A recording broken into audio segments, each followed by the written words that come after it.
এই লোকমান কে কে ছিলেন তিনি?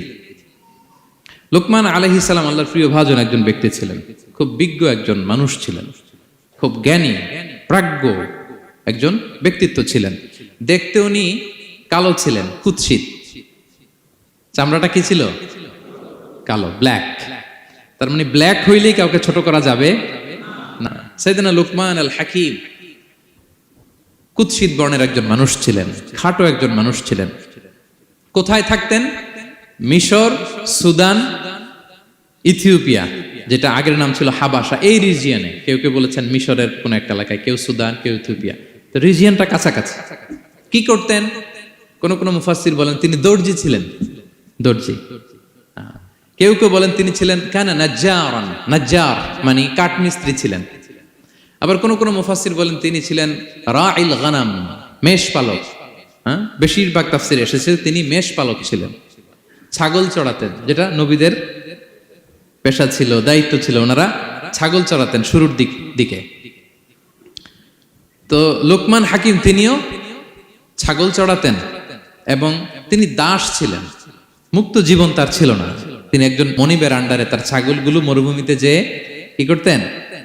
চড়াতেন। এবার প্রশ্ন করি, উত্তর দেন। সূরাটার নাম কি? মাক্কি না মাদানী? কত নম্বর সূরা কোরআনের? 31 নম্বর সূরা। আচ্ছা প্রিয় ভাইয়েরা, কালামুল্লাহ মাজিদে কুরআন আল কারিমে আল্লাহ তাআলা মানুষের নামে মোট 8টি সূরা দিয়েছেন। মানুষের নামে কয়টি?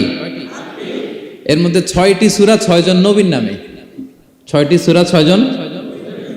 সূরা হুদ, সূরা ইউসুফ, সূরা ইউনুস, সূরা মুহাম্মদ, সূরা নূহ, সূরা ইব্রাহিম। এই 6 জন নবীর নামে 6টা সূরা। আর মানুষের নামে মোট 8টা, নবীর নামে গেল 6টা, আর রইল কয়টা? 2টা। আল্লাহর প্রিয় ভাজন একজন বান্দা এবং একজন বান্দি নামে আল্লাহ আরো 2টা সূরা দিলেন। আল্লাহর প্রিয় বান্দি মারিয়াম আলাইহিস সালাম, ঈসা আলাইহিস সালামের মা, ওনার নামে একটা সূরা আছে না? কি নাম? সূরা মারিয়াম। আর আরেকটা হচ্ছে এই যে সূরা লোকমান, উনি কিন্তু নবী না। তাহলে আবার বলি, মানুষের নামে আল্লাহ তাআলা কোরআনে কয়টা সূরা দিয়েছেন? 8টি। এর মধ্যে 6টা দিয়েছেন 6 জন নবীর নামে, আর বাকি 2টা আল্লাহর 2জন প্রিয় বান্দা বান্দির নামে। একটা সূরা মারিয়াম আর একটা সূরাতু লোকমান। তো আমরা শুরুতেই জানবো যে এই লোকমান কে ছিলেন তিনি? লোকমান আলাইহিস সালাম আল্লাহর প্রিয় ভাজন একজন ব্যক্তি ছিলেন, খুব বিজ্ঞ একজন মানুষ ছিলেন, খুব জ্ঞানী প্রাজ্ঞ একজন ব্যক্তিত্ব ছিলেন। দেখতে উনি কালো ছিলেন, কুৎসিত, চামড়াটা কি ছিল? কালো, ব্ল্যাক। তার মানে ব্ল্যাক হইলেই কাউকে ছোট করা যাবে না। কাজী নজরুল বড় সুন্দর লিখেছেন, কালো আর ধলো বাহিরে কেবল, ভিতরে সবাই সমান রাঙ্গা, কেটে দিলে রক্তের রং।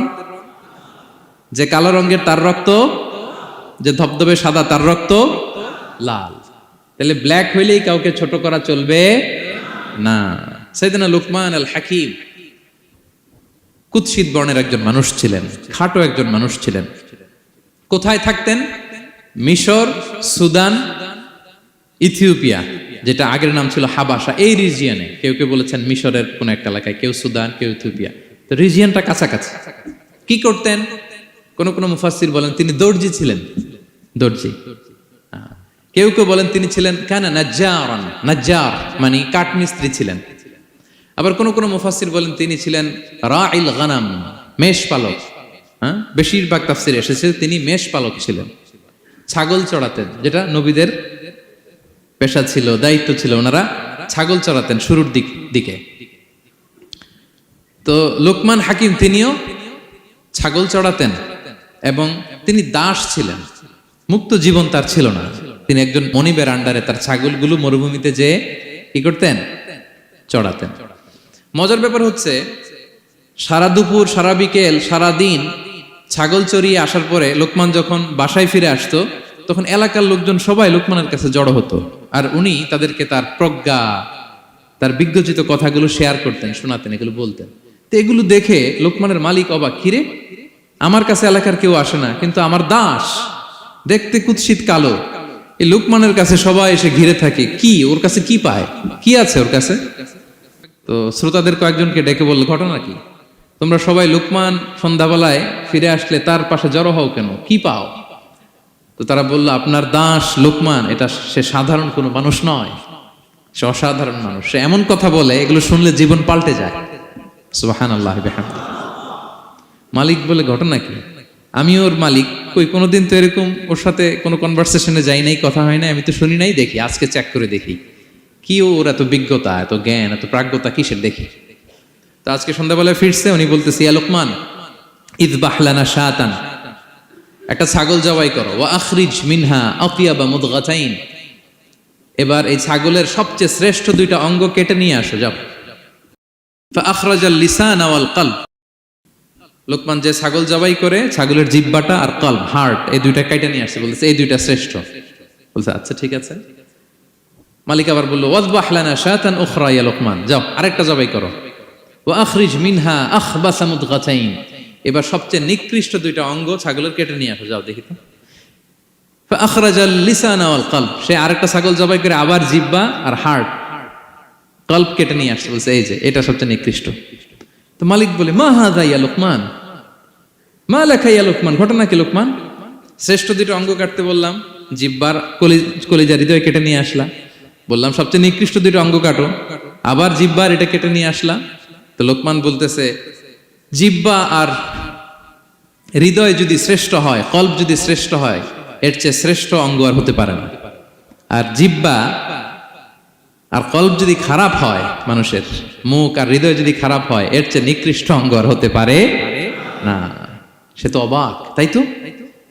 সে চিন্তা করে দেখে, তাই তো, এই মুখ দিয়ে মানুষ ভালো কথা বলে, সত্যের পায়গাম পৌঁছায়, মানুষের কল্যাণের জন্য ডাকে, জিকির করে, তাসবিহ পড়ে, কোরআন তেলাওয়াত করে, তখন তো এই জিহ্বা শ্রেষ্ঠ। আবার এই জিহ্বা দিয়ে যখন সে সমালোচনা করে, গীবত করে, শেখায়াত করে, অন্যকে গালি দেয়, কটু কথা বলে, তখন তো এই জিহ্বাটাই নিকৃষ্ট, ঠিক কিনা? আবার এই হৃদয় দিয়ে, এখানে সিনায় যখন আল্লাহর জিকির বসায়, এই হৃদয় দিয়ে মানুষের কল্যাণের কথা চিন্তা করে, সত্যের কথা চিন্তা করে, তখন তো এটা সবচেয়ে ভালো। আবার এই হৃদয়ে যদি অন্যের ব্যাপারে হিংসা পুষে রাখে, এই হৃদয়ে যদি সে নিজের ব্যাপারে হাই স্টিম, অহংকার পুষে রাখে, তাইলে হৃদয়ের চেয়ে খারাপ অঙ্গার হতে পারে? মালিক অবাক হয়ে গেল, বলতেছে তাই তো লোকমান, আসলেই তুমি অনেক প্রাজ্ঞ, অনেক বিজ্ঞ, যাও, তোমাকে আমি আর এই বন্দিত্বের মধ্যে আটকে রাখতে চাই না, তোমাকে আমি এই ভালো কথাগুলো গণমানুষের কাছে পৌঁছে দেওয়ার জন্য আজ থেকে তোমাকে লোকমান আমি আজাদ করে দিলাম। মুক্ত জীবন পেয়ে মুক্ত বিহঙ্গের মতো তিনি উড়ে বেড়াতে লাগলেন, আর মানুষের কাছে তার এই প্রাজ্ঞ বিজ্ঞচিত কথাগুলো তিনি ছড়াতে লাগলেন। তো তিনি তার সন্তানকে ডেকে বলেছিলেন, কিছু উপদেশ দিয়েছিলেন ডেকে, যে বাবা এটা করো, এটা করো, এটা করো, এটা করো না। এই তার সন্তানকে এই উপদেশগুলো তিনি যে দিলেন, আল্লাহ তাআলার কাছে এত ভালো লেগেছে, এতই চমৎকার এবং পারফেক্ট মনে হয়েছে, আল্লাহ তাআলা কিয়ামত পর্যন্ত গোটা বিশ্বের সব বাবারা মায়েরা যেন তাদের সন্তানদেরকে এই উপদেশ দিতে পারে, হুবহু লিটারালি ওই কথাগুলো আল্লাহ তাআলা কোরআনের মধ্যে তুলে দিয়েছেন।